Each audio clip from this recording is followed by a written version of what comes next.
Baja California, julio de 1991.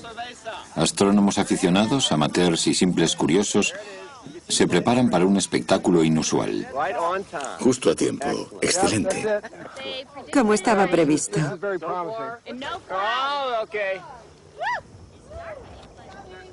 Poco a poco el sol se está volviendo más pequeño. Es el Big One, el grande. No volverá a haber un eclipse de estas características hasta el siglo XXII. Ah, es lo más bonito que jamás haya visto. Hay unas protuberancias justo ahí. El hombre tiene una especie de vínculo especial con el cielo. No podemos evitarlo. Intentamos llegar hasta el firmamento.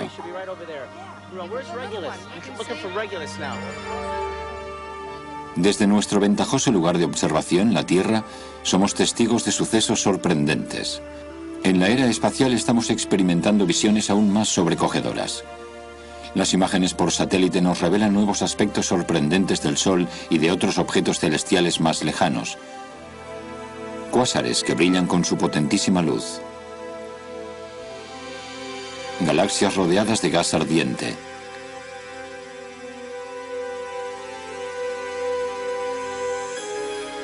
Estrellas que nacen entre frías nubes de polvo y gas.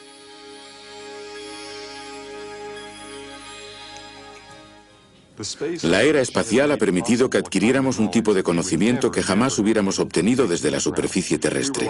Éramos como un pez que asoma la cabeza fuera del agua intentando hacerse una idea de cómo es la Tierra seca. Hoy hemos conseguido salir del agua lanzando cohetes fuera de la atmósfera o lanzando globos sonda para estudiar tales o cuales aspectos que nos dan una idea más clara del conjunto del universo. Al colocar auténticos observatorios en el espacio, podemos observar, reflexionar, pensar, preguntarnos ¿qué significa todo esto? ¿Cómo reconstruir este rompecabezas? El firmamento que vemos desde la Tierra parece sereno. Estuvimos observando las estrellas durante milenios sin darnos cuenta de que la mayoría del universo estaba oculto a nuestros ojos por culpa de la atmósfera. Los cohetes espaciales nos revelaron un nuevo cosmos violento y errático. Nuestras sondas espaciales están estudiando otros planetas con notable detalle, revolucionando nuestro conocimiento de los planetas vecinos.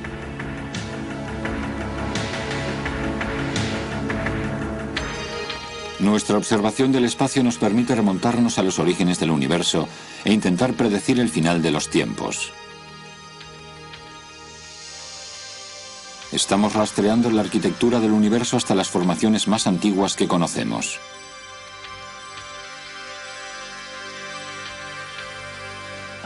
Creo que probablemente el mayor descubrimiento de nuestro siglo es que vivimos en un universo que tiene una historia. Durante más de 2000 años, desde Aristóteles, la ciencia ha vivido con la idea de que el universo es eterno e inmutable. Y ahora estamos aprendiendo que esto no es verdad. La primera supernova fue observada por los chinos hace casi 2000 años. Pero no fue hasta la era espacial cuando los satélites descubrieron que estas explosiones crearon los elementos básicos que formaron nuestro mundo. Pensar que nuestra materia se originó en la explosión de una estrella, no de una sola, sino de un conjunto de ellas, hace que nos sintamos parte del cosmos. ¿En qué medida estamos ligados al cosmos y a nuestro propio mundo? Nuestro planeta está formado por elementos forjados en explosiones cósmicas. Los más profundos descubrimientos de la era espacial nos enseñan nuestro nuevo lugar en este universo inesperado.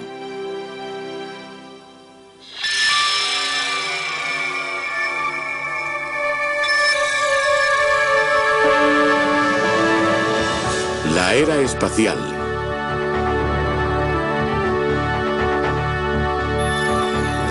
El universo inesperado.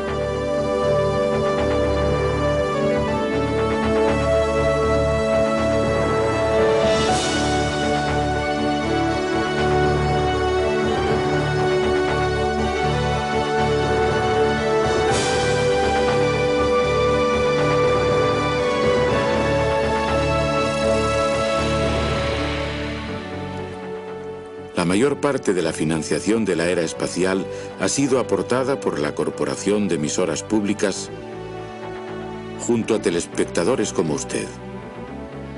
También ha contribuido la Fundación Nacional de Ciencia, las fundaciones Arthur Binning Davis, el Departamento de Energía de los Estados Unidos y McDonnell Douglas.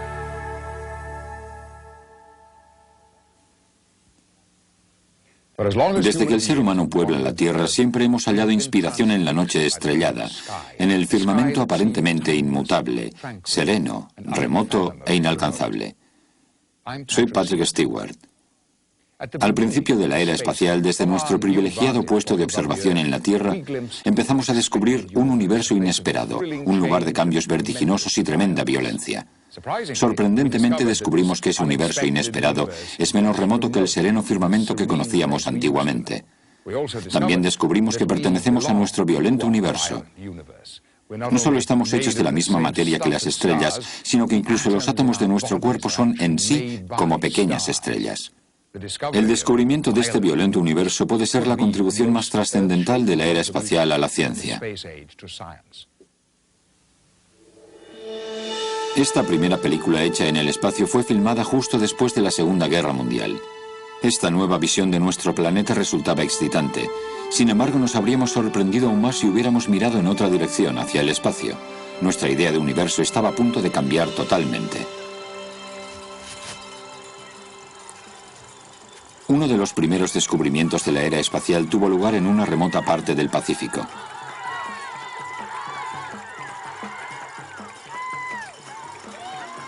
Tocaban música y bailaban para nosotros. ¿Crees que bailan bien, Jet? No. ¿No? ¿Y tú sabes bailar así? Sí. Herr Friedman es un explorador, así que estas películas no son las típicas imágenes de viajes que un abuelo enseña a su nieto. Son el registro de un viaje a las Islas Danger, una expedición científica que habría de cambiar nuestro conocimiento sobre el Sol.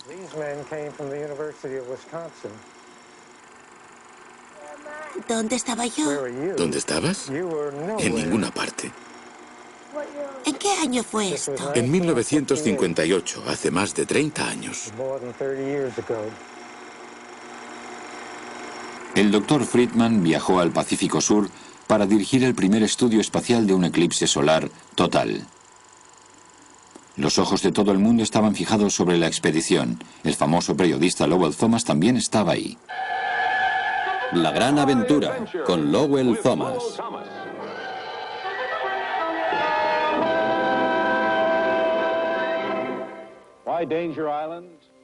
La isla Danger. ¿Por qué precisamente en este lugar remoto en medio del Océano Pacífico? ¿Qué pueden decirnos todos estos aparatos sobre la fuente de energía que ilumina la Tierra? ¿Y sobre la atmósfera solar? ¿Y sobre los mortíferos rayos cósmicos? Aquella noche la radio difundió un último informe escuchado por todo el mundo. Informa la expedición IGI en Puka Puka. Los cohetes están armados. La preparación para fotografía solar completada. El eclipse tendrá lugar a las 8:30 de la mañana. El Dr. Friedman habla con los hombres que están detrás de los tableros de control del cohete. Todo el mundo a sus puestos. ¿Preparados? 3, 2, 1, 0. El cohete ha despegado. En 4 minutos estará a 150 millas de altura. Marchamos del Pacífico Sur con la seguridad de haber asistido a uno de los acontecimientos más importantes de la historia de la humanidad, el alba de la astronomía con ayuda de cohetes.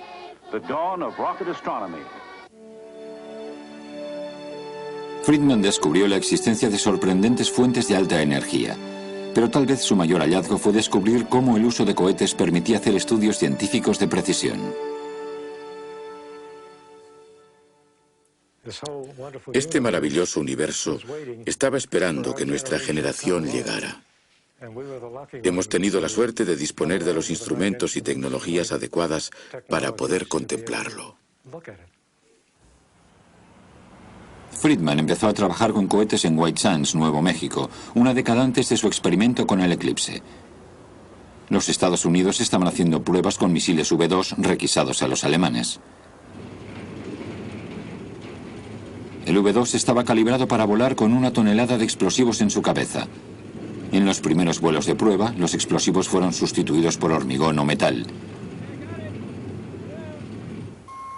Posteriormente, alguien tuvo la brillante idea de que los instrumentos científicos podrían ser un lastre más interesante.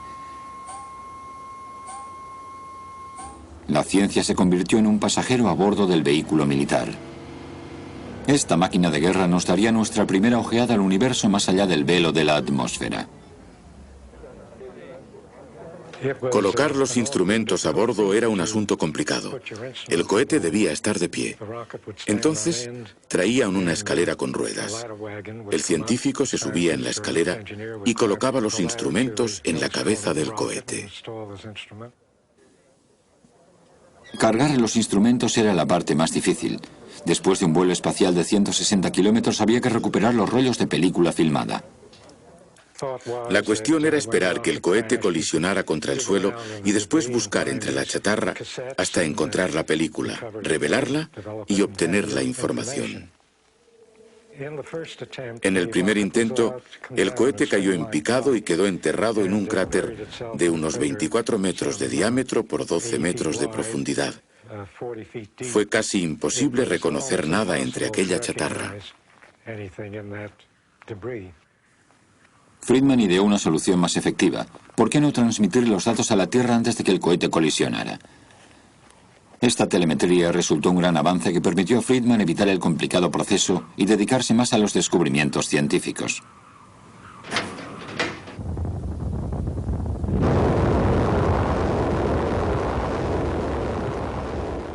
El lanzamiento del cohete parecía unos fuegos artificiales. Entonces había que esperar, no por mucho tiempo, observar la telemetría y de repente empezaban a llegar los datos. Fijábamos el monitor de televisión y prácticamente estábamos fuera de este mundo, viendo cómo nuestro experimento nos seguía hablando desde 160 kilómetros de altura. Antes de utilizar cohetes, los telescopios instalados en la Tierra nos habían enseñado solamente este aspecto del Sol. Así es como se ve el Sol desde el espacio en rayos X. Nadie esperaba que el experimento de Friedman iba a marcar el nacimiento de una nueva astronomía gracias a la primera detección de rayos X procedentes del Sol. Los rayos X son un tipo de luz, parte del espectro electromagnético, que incluye el arco iris de colores que podemos ver. Este espectro va desde las ondas de radio pasando por las microondas y la luz visible hasta los rayos X de alta energía y los rayos gamma, aún más potentes. La mayoría de estos tipos de luz son filtrados por la atmósfera. Desde nuestro puesto de observación en la Tierra, solo tenemos una visión parcial del cosmos.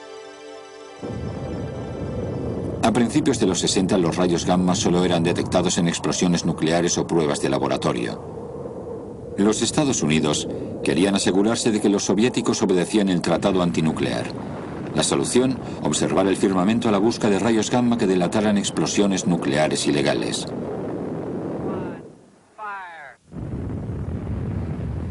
El primero de una serie de satélites militares fue lanzado desde Cabo Cañaveral en 1963.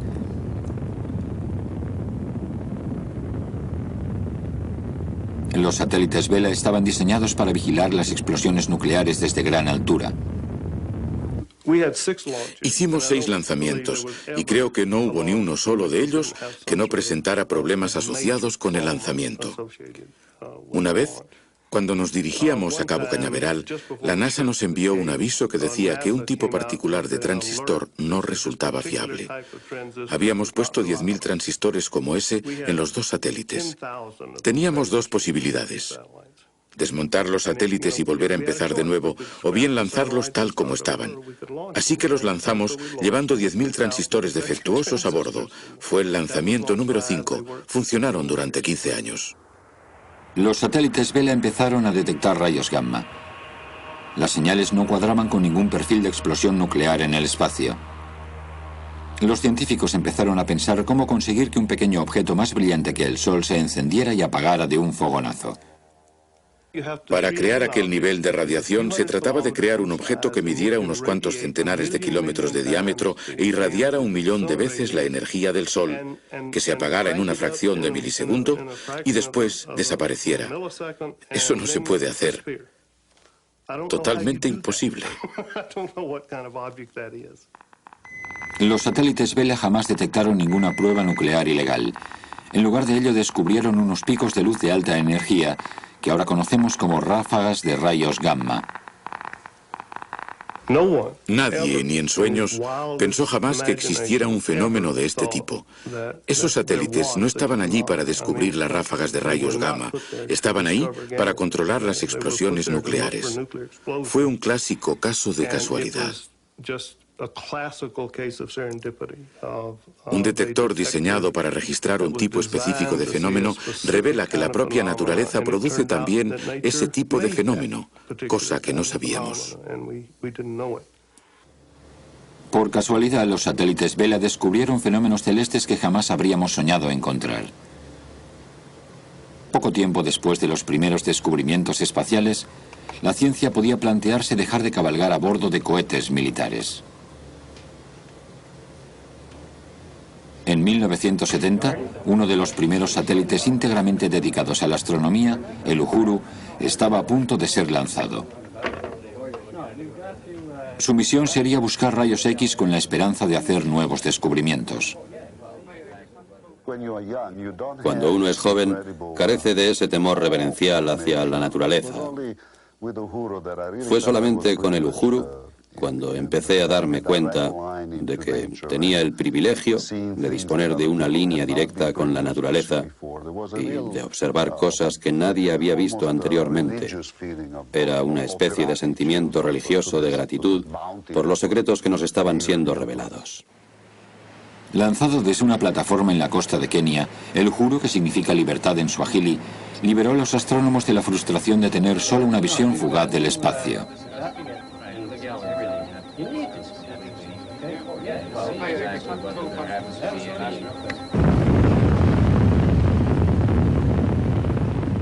El Uhuru habría de estudiar los rayos X durante 3 años y hacer nuevos descubrimientos totalmente inesperados sobre sistemas estelares. El Uhuru localizó estrellas normales y estrellas de neutrones, remanentes estelares tan densos que una cucharada de su materia pesaría tanto como todo el monte Everest. La estrella de neutrones gira dirigiendo periódicamente sus rayos hacia la Tierra como una lámpara. Esta es la señal intermitente de rayos X que detectó el Uhuru. Cuando observamos el universo y las diferentes longitudes de onda que captamos en él, descubrimos que el espacio está lleno de explosiones y de grandes eventos que se suceden rápidamente. Hay estrellas que aumentan y disminuyen su caudal de luz en un abrir y cerrar de ojos. El Uhuru registró cosas más sorprendentes aún.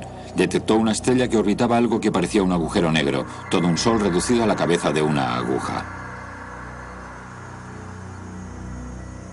El gas, al girar en espiral hacia el centro del agujero negro, libera una tremenda cantidad de rayos X. El Uhuru ofreció la primera evidencia de la existencia de los agujeros negros. Teníamos la convicción de que todos estos fenómenos estaban ahí. Si le das una oportunidad, la naturaleza te habla. Es tan variada y rica que siempre descubres algo nuevo. Riccardo Giacconi ha dirigido el equipo científico del telescopio espacial Hubble.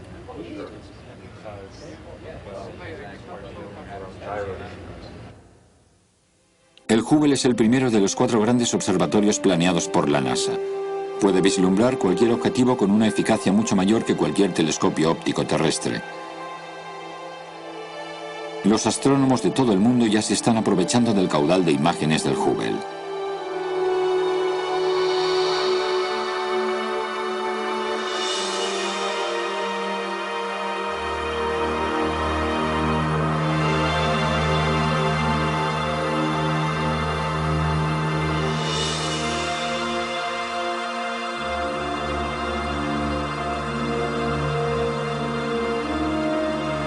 Okay, O2 DBA, time EV is 03. Los astronautas de la lanzadera espacial colocaron el segundo gran observatorio en abril de 1991. El observatorio Compton rastrea los rayos gamma del espacio con una sensibilidad sin precedentes. El tranquilo firmamento que observamos desde la Tierra tiene muy pocos parecidos con el violento universo explorado por el Compton, un reino de objetos cegadores cuyas temperaturas están a miles de millones de grados.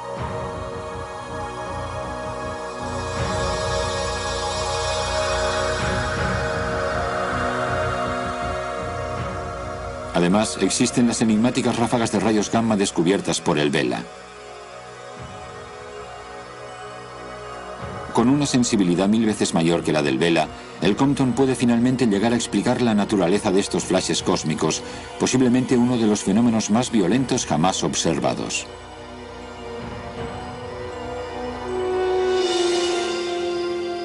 Desde que el hombre empezó a observar el cielo, el firmamento nocturno ha sido una gran fuente de inspiración.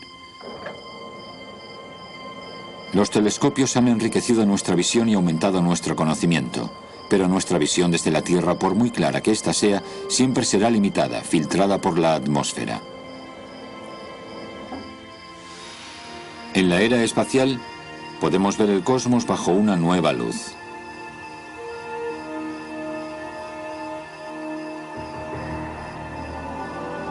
Las estrellas explotan, las galaxias colisionan, objetos desconocidos lanzan destellos, tiemblan y arden. Este es nuestro nuevo y revolucionario retrato del universo. La era espacial también ha extendido nuestra visión de lugares inexplorados como los planetas de nuestro propio sistema solar. Antes de la era espacial, así es como veíamos Venus, nuestro vecino más próximo. Uno de los primeros experimentos espaciales nos devolvió estas imágenes de Venus que forman una rudimentaria película entrecortada. Así es como vemos Venus hoy.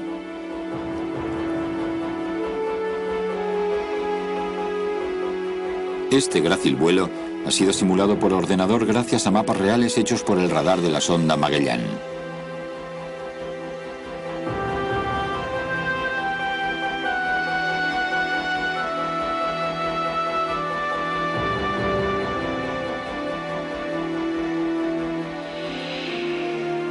Esta fotografía de Marte fue tomada desde la Tierra antes de que pudiéramos salir de la atmósfera. Irónicamente, la sonda espacial Mariner 9 nos envió una imagen de cerca que era mucho menos clara, porque fue tomada durante la estación de mal tiempo en Marte. Bruce Murray, exdirector del Jet Propulsion Laboratory. El Mariner 9 llegó durante una enorme tormenta de polvo, de modo que no pudimos ver la superficie. Solamente vimos 3 manchas oscuras. No podíamos saber de qué se trataba. Bien, resulta que se trataba de las cimas de enormes estructuras volcánicas mucho más grandes que las de la Tierra. Las cumbres sobresalían por encima de la tormenta de polvo. A medida que el polvo se fue asentando, empezamos a verlas cada vez más claramente. Así que los geólogos del grupo reconocieron la estructura y dijeron: allí hay volcanes. Les contesté: imposible, hemos mirado la mitad del planeta y no hemos visto nada similar. Por supuesto, tenían razón. Fue todo un descubrimiento. Las sondas espaciales nos trajeron nuevas fotografías de nuestros vecinos más próximos. Los viajes a lugares más lejanos aún habían de esperar a nuevas ideas. Michael Minovich creció en Los Ángeles en los años 40. Su padre apoyó la temprana afición de Michael por los aviones. Michael solía ir en bicicleta al aeropuerto, donde se ganó la confianza y la amistad de uno de los mecánicos. Eventualmente le dejaba entrar en los aviones. Una vez que el mecánico me dejó subir al avión, el siguiente paso, lógicamente, fue conseguir entrar en la cabina del aparato. Para mí fue como estar en el cielo. Me dio permiso para entrar en la cabina y sentarme allí. Y no solo sentarme, sino pasar mucho tiempo allí. De vez en cuando el mecánico me dejaba encender los motores. Creo que Howard Hughes y otras personas importantes jamás supieron que la persona que había puesto en marcha el motor de aquellos Lockheed Constellation en LAX era solo un niño de 12 años. Hoy Minovich diseña sistemas de propulsión para cohetes. Su primer trabajo en el campo de la exploración espacial fue en el Jet Propulsion Laboratory en 1961. Minovich investigaba una antigua y fascinante teoría. Una nave espacial podía ser propulsada por la gravedad de un planeta cerca del cual estuviera pasando. ¿Funcionaría realmente? La nave debería volar exactamente en el ecuador del planeta para aprovechar la fuerza de gravedad. Cuando, después de arduos cálculos, descubrí que podía hacerse, las aplicaciones prácticas pronto acudieron a mi mente. Y enseguida empecé a darme cuenta de que aquello era un concepto que podía revolucionar los principios fundamentales de la navegación espacial. Minovich necesitaba un ordenador para explorar esta idea con mayor detalle. El más adecuado era el IBM 7090, el supercomputador de la época. Aunque era más lento que un portátil actual, en aquellos años causaba sensación. El ordenador era el único que podía ayudarnos a resolver nuestros problemas. Y así sucedió.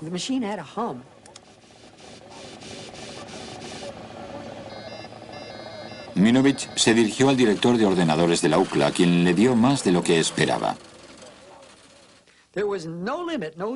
No me puso límites en absoluto.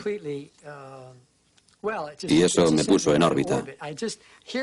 Y allí estaba yo, en posesión de una nueva idea y con las herramientas necesarias para investigarla. Con la ayuda de su padre, Minovich tecleó más de 4.000 tarjetas perforadas para ordenador que representaban la posición de cada planeta en una serie de fechas que llegaban a los años 70.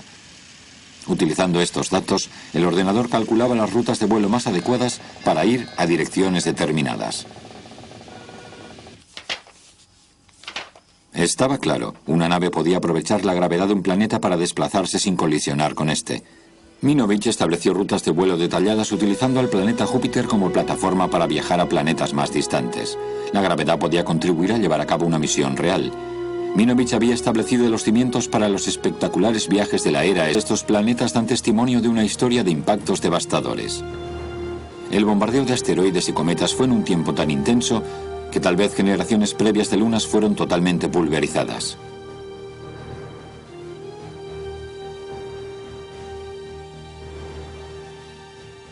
Nuestros viajes por el sistema solar nos han enseñado algo sobre nuestro lugar en el universo.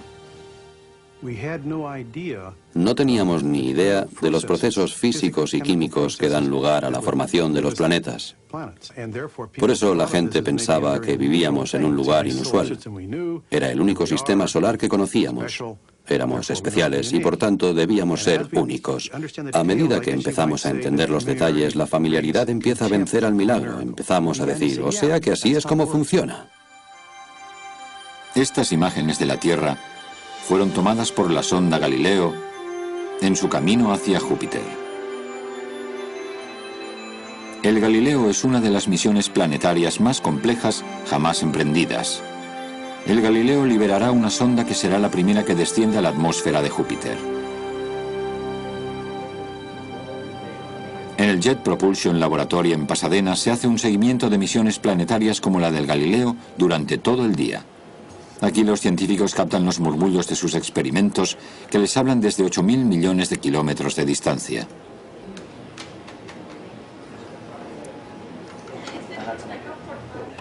Hoy, el Galileo pasará a 1.600 kilómetros de un asteroide llamado Gaspra. Es la primera vez que se da un encuentro de este tipo. Según el sistema, estamos aproximadamente a 1 minuto de la telemetría en la que el Galileo se encontrará con el Gaspra.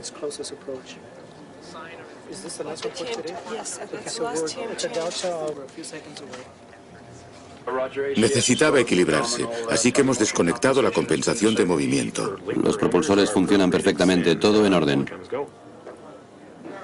Nos acercamos al punto de mayor proximidad. En mi marca 3, 2, 1 marca. El Galileo se ha acercado lo más posible al asteroide Gaspra.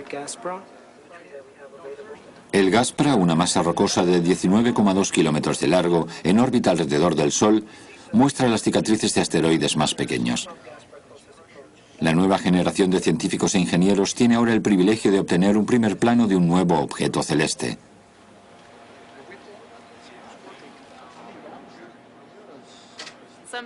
Hay gente en JPL que lleva trabajando en esto mucho tiempo.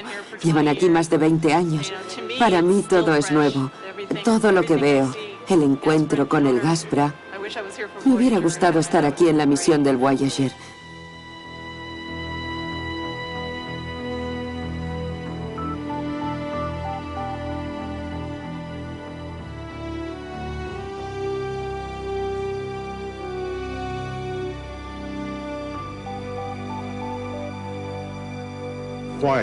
¿Por qué explorar? ¿A quién le importa?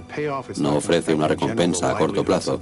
En general, no va a afectar a la gente de nuestra época. Y lo que es peor, ¿por qué alguien querría dar la vida por esto? La respuesta, en mi opinión, es que básicamente se trata de la búsqueda de la inmortalidad. Cuando invierte toda su vida persiguiendo algo importante, como la primera foto de Mercurio o de Marte, o los proyectos del Voyager para medir los planetas más alejados, la gente responde a estos resultados. Son hitos que continuarán viviendo cuando el científico haya muerto y sea olvidado. No hay fórmulas seguras para hacer grandes descubrimientos. A menudo la suerte desempeña un importante papel. Los satélites revolucionaron las comunicaciones a principios de los años 60. Por accidente también sentaron las bases para los grandes descubrimientos de este siglo. Esta radioantena de los laboratorios Bell fue construida para rastrear los nuevos satélites de comunicaciones. Sin embargo, las señales llegaban siempre mezcladas con una estática de fondo. Después de descartar todas las posibles fuentes de ruido de la Tierra, los físicos concluyeron que aquella estática era el eco del universo primigenio.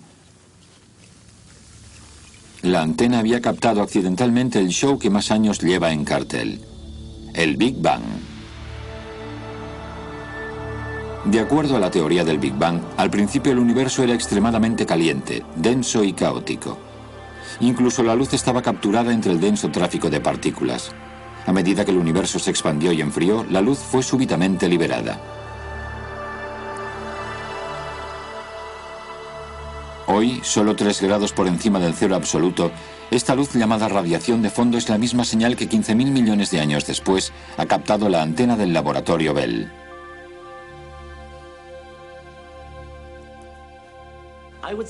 Yo diría que uno de los acontecimientos más importantes en la historia del pensamiento humano fue el descubrimiento de la radiación de fondo en 1965. Porque este descubrimiento dio razones reales para creer en el hecho de que vivimos en un universo histórico. Fue en aquel momento cuando la comunidad de físicos y astrofísicos decidió que la idea de un universo eterno e inmutable era errónea. La antena de Bell midió la temperatura de la radiación de fondo en diferentes direcciones. Pero apuntando donde apuntara la antena se medían los mismos 3 grados. Otros aspectos del espacio están muy lejos de ser uniformes.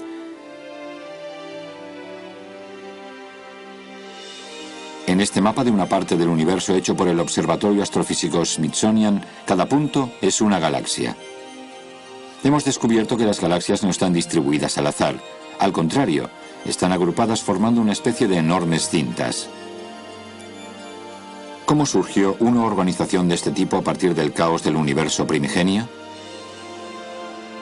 Es posible que las galaxias crecieran porque la fuerza de gravedad atrajera a la materia. Pero esto solo puede haber ocurrido si la gravedad tenía algo que arrastrar, una especie de semillas primordiales, ciertas variaciones en la densidad del antiguo universo. La teoría del Big Bang promulga que esas semillas, si existieron, deberían ser detectables como diferencias de temperatura en la radiación de fondo. El físico George Smoot ha dedicado la mayor parte de su carrera a perseguir estas variaciones de temperatura. Es realmente hermoso. La radiación de fondo es más fácil de detectar en la parte de microondas del espectro y se recibe mejor en el espacio o a grandes altitudes. En 1983, Smoot y el físico Philip Lubin viajaron a Sudamérica para lanzar un globo sonda cargado de instrumental. Pero las cosas no salieron como estaba previsto.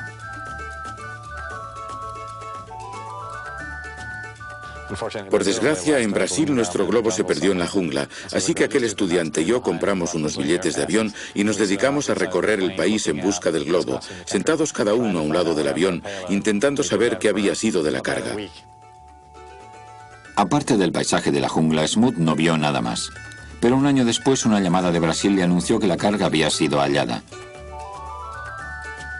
Los vecinos de una aldea remota habían descubierto los restos del globo. Los chatarreros habían cogido todo el material. Parte de él decoraba las paredes del bar del pueblo. Otra parte había sido usada para reparar la radio de la policía de la población. Sin embargo, las cintas de datos fueron recobradas. El siguiente estudio de Smoot se desarrollaría con menos vicisitudes. Despegue del Delta 189 y del Cosmic Observation Background Explorer. El Cosmic Background Explorer, o COBE, fue lanzado en 1989.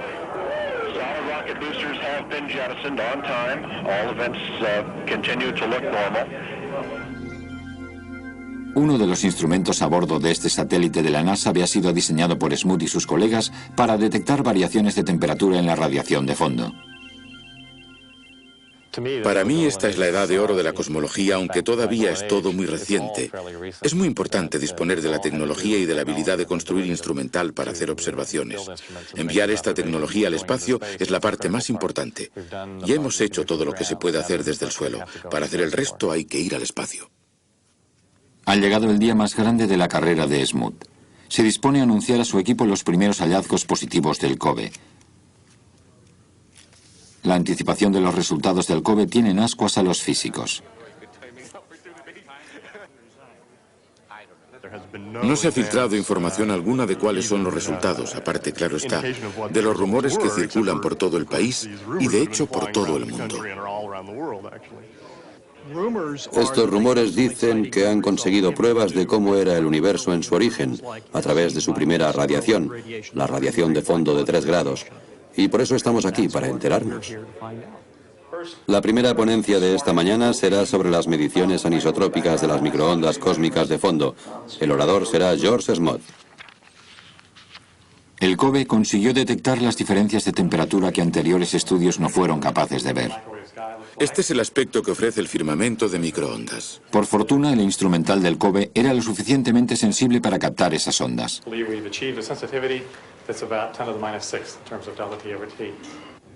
Durante el pasado año, el equipo del COBE ha estado contrastando millones de mediciones por satélite a fin de encontrar el eslabón perdido entre el caótico universo primigenio y el universo altamente organizado que vemos hoy. Este mapa muestra las variaciones de temperatura de la radiación remota de fondo. Las áreas rojas son 30 millonésimas de grado más calientes que la media. Las zonas azules son más frías. El resultado, un retrato de la infancia del universo.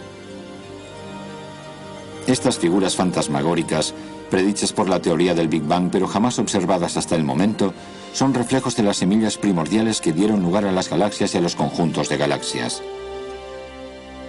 El día después de la ponencia de Smoot, los descubrimientos del COBE ocuparon los titulares de todo el mundo. Esta noche intentaremos explicar en términos que todos podemos entender lo que los científicos llaman el descubrimiento del siglo o tal vez de todos los tiempos. Estas han sido las palabras del físico británico Stephen Hawking, autor del libro Una breve historia del tiempo. Para los astrónomos del mundo entero se trata de la confirmación de la teoría del Big Bang, polvo de estrellas, para una breve historia del tiempo. Hoy en perspectiva es una mirada a la caligrafía de Dios, así llaman los científicos a los últimos datos que están recibiendo del espacio exterior. Los astrofísicos creen que los sorprendentes datos que están recibiendo del satélite explican cómo fue creado el universo. Es como descubrir cómo funciona el universo. Hay un cuadro de William Blake que representa a Dios. De su mano sale algo que mucha gente dice que se parece al Big Bang. Es un descubrimiento que roza lo filosófico y lo místico, que ensancha las fronteras de la ciencia. Es decir, ¿qué es ciencia y qué no es ciencia cuando hablamos de la creación del universo? Han pasado varios años desde que este descubrimiento científico produjera tal impacto. El equipo del COBE está de celebración. Finalmente podemos estar juntos y hablar de lo que hemos descubierto. Y no solo nosotros sabemos que es importante, también lo sabe el resto del mundo. Y es gracias a vuestro trabajo, un trabajo que empezó hace 15 años, diseñando y construyendo aparatos de medida. Es cierto que no todo el mundo ha visto que sus aparatos saltaban a primera página, ¿verdad, María? Pero seguro que todos tendrán su parte en la revista Time y otras publicaciones. Ha sido muy rápido desde que hemos hecho el trabajo hasta que nos ha sido reconocido el mérito. Así pues, amigos, hemos hecho historia, por vosotros y por el trabajo que habéis hecho.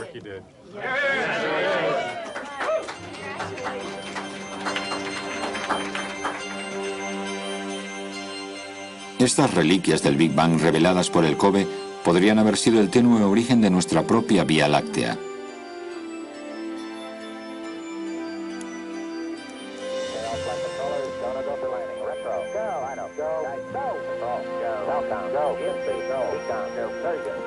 Hemos estado aprendiendo cosas sobre el universo desde los primeros días del programa espacial.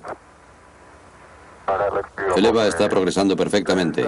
Ahora están izando la bandera. Han puesto la bandera y ya podemos ver las barras y estrellas.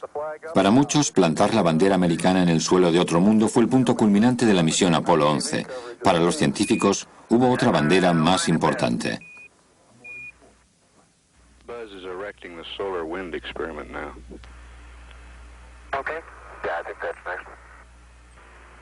Ahora Buzz está instalando el experimento sobre el viento solar. Este trozo de metal estaba diseñado para captar el viento solar. El experimento ayudó a responder una antigua pregunta. ¿Continuará el universo expandiéndose para siempre? El universo se ha estado expandiendo desde el Big Bang. Sin embargo, los astrónomos no están seguros de si seguirá expandiéndose para siempre o eventualmente cambiará de dirección y se colapsará debido a su propia gravedad. Para predecir el futuro, los científicos tenían que observar el pasado. El viento solar contiene las huellas de las condiciones de los primeros minutos del universo.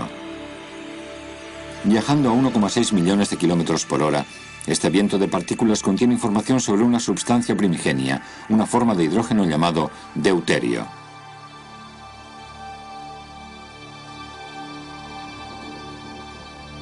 Al igual que muchos físicos, David Schramm pasa parte del verano en Colorado, en el Centro de Física de Aspen. Trabaja en asuntos como la creación de la materia. Los primeros elementos fueron forjados poco después de la creación del universo hace 15.000 millones de años. El primer universo era tan caliente y denso que era como una gigantesca bomba de hidrógeno. La bomba de hidrógeno convierte el hidrógeno en helio. En el proceso deja un rastro de deuterio, que es hidrógeno pesado. El universo recién nacido era un caldo de partículas atómicas. En esta sopa caliente se empezaron a formar los núcleos de helio, junto con pequeñas cantidades de deuterio. En los años 70, Schramm y sus colegas hicieron un importante descubrimiento sobre la creación de deuterio. Lo que demostramos es que no solamente el deuterio fue formado durante el Big Bang, sino que no se pudo formar deuterio en lugar alguno aparte del propio Big Bang. A diferencia de otros elementos que forman las estrellas, el deuterio es tan frágil que se descompone a temperaturas tan altas como las que se alcanzan en las estrellas. Por tanto, el deuterio nos cuenta la historia del nacimiento del universo. El banderín metálico extendido por el Apolo 11 fue retornado a la Tierra. El análisis descubrió abundancia de deuterio. La cantidad de deuterio, de acuerdo a los estudios de Schramm, revela la densidad del universo primigenio. A su vez, esta densidad predice el futuro del cosmos. El estudio del viento solar reveló que no hay suficientes átomos para que la expansión del universo sea reversible. Si no hubiéramos sido capaces de ir al espacio, jamás hubiéramos detectado la abundancia de deuterio.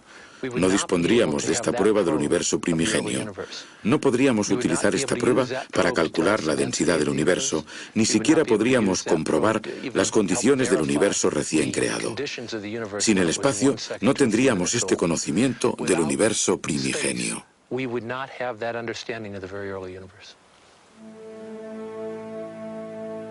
Dos observaciones en el espacio, la medición de deuterio del Apolo 11 y el mapa de radiación residual del COBE, nos han permitido retroceder a una época en la que el universo era un lugar sorprendentemente diferente.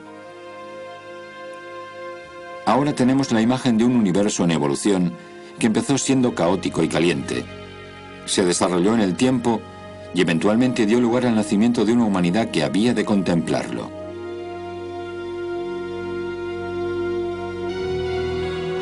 Mientras que elementos primordiales como el hidrógeno y el helio surgieron en el Big Bang, la mayoría de elementos restantes fueron creados en otro tipo de infierno. Durante un breve lapso de tiempo, una estrella supernova explota brillando tanto como una galaxia entera. En este horno se están formando nuevos elementos. La búsqueda de nuestra conexión con las estrellas ha sido estudiada durante décadas.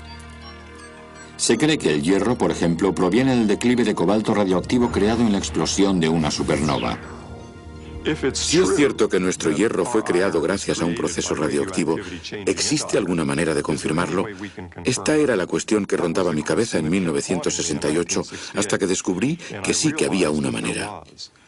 Cuando el cobalto radioactivo se convierte en hierro, en el último paso, emite rayos gamma cuya huella es muy elocuente. Me di cuenta de que necesitábamos tener suerte. Deberíamos tener la suerte de tener un instrumental en la órbita de la Tierra que pudiera detectar los rayos gamma cuando hubiera una explosión de supernova. Donald Clayton tuvo suerte. En febrero de 1987 una estrella explotó. Era la primera supernova visible a simple vista en más de 400 años. Esto era exactamente lo que habían estado esperando los astrofísicos. Clayton tuvo una doble suerte. Un satélite llamado Solar Maximum estaba en órbita. Unos astronautas visitaron el Solar Maximum en 1984 para llevar a cabo la primera misión de reparación de un satélite. Cuando 3 años más tarde la estrella explotó, el satélite y su equipo de investigación estaban listos para el desafío. En el caso de la explosión de la supernova, la adrenalina y el entusiasmo nos invadieron. El arduo trabajo de tantos años no era nada comparado con la excitación de intentar capturar los rayos gamma de aquella estrella. El problema fue que el Solar Maximum no podía apuntar a la supernova. A pesar de ello, los poderosos rayos gamma pasaron rozando su detector.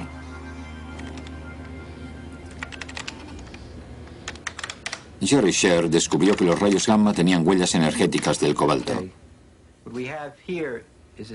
Lo que tenemos aquí es el espectro de la supernova en rayos gamma. Estos dos picos son la prueba definitiva de que esta supernova había producido cobalto. El Solar Maximum había confirmado una vieja teoría. El cobalto radioactivo creado por la explosión de las estrellas es la fuente de todo el hierro del universo. Esto fue un hito en la historia de la humanidad.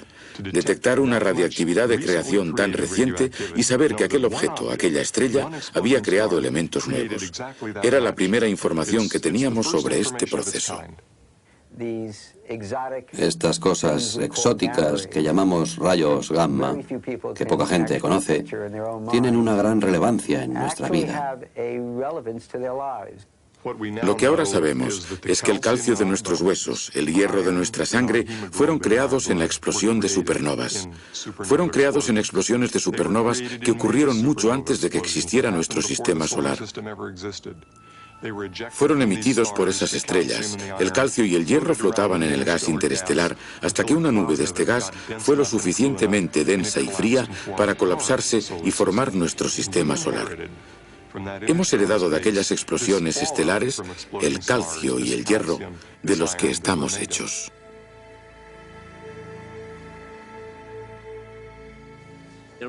Existía una antigua concepción de que la humanidad no pertenecía a este lugar, que no éramos de aquí, que habíamos llegado de algún modo.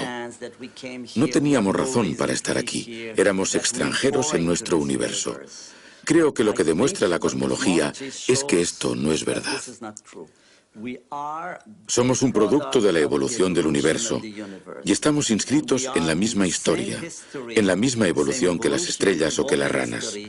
Todos somos parte del universo y de la misma evolución que formó objetos, aspectos, seres tan diferentes. Y en este sentido, pertenecemos a este universo. Somos los hijos de este universo. Estamos hechos de polvo de estrellas. Antes solo conocíamos esta cara del universo. A través del velo de la atmósfera contemplábamos un reino tranquilo, eterno y remoto. Guiados por nuestra creencia en la generosidad de la naturaleza, descubrimos un cosmos diferente. La era espacial nos ha revelado un universo violento y cambiante como jamás habíamos soñado. Este universo inesperado, por duro que parezca, es mucho menos remoto que el sereno lugar que...